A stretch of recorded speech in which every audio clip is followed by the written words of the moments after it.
emotional disobedience disorder was when I was at school. I went to a Catholic school, and really it stopped me from becoming a nun.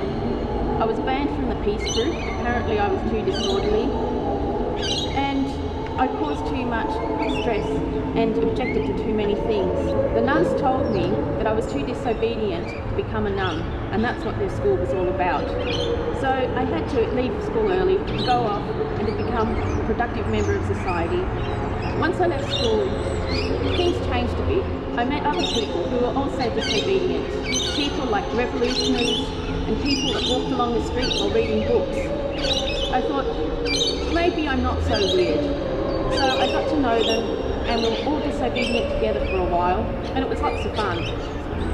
We did things like direct action, read books, discussed things, and objected to society in a constructive way.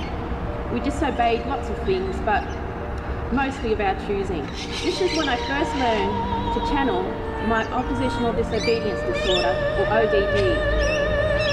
After this, I became much more constructive. I didn't feel like I needed medication or counselling to help. I went around and did things. I tried to change things that I didn't like.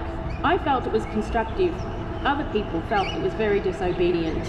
Apparently, I was supposed to appreciate everything society gave me without objecting to any of it. I was supposed to accept everything, but I didn't.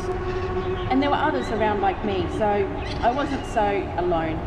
In the end, my refusal to accept being told how to live ended up with me living my life exactly how I wanted.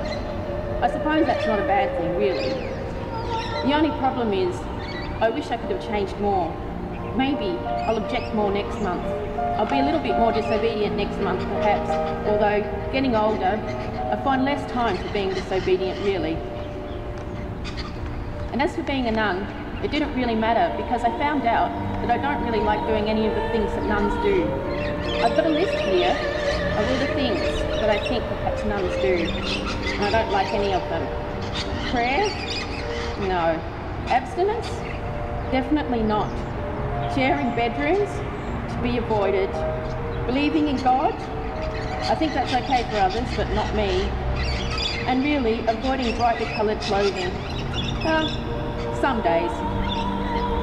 So currently, I'm not receiving any medical interventions. I'm not getting counselling or medication for it. So I'm continuing to channel my ODD into what I think are constructive avenues. My ASIO file just sits there and does nothing. So really, it hasn't hurt anyone.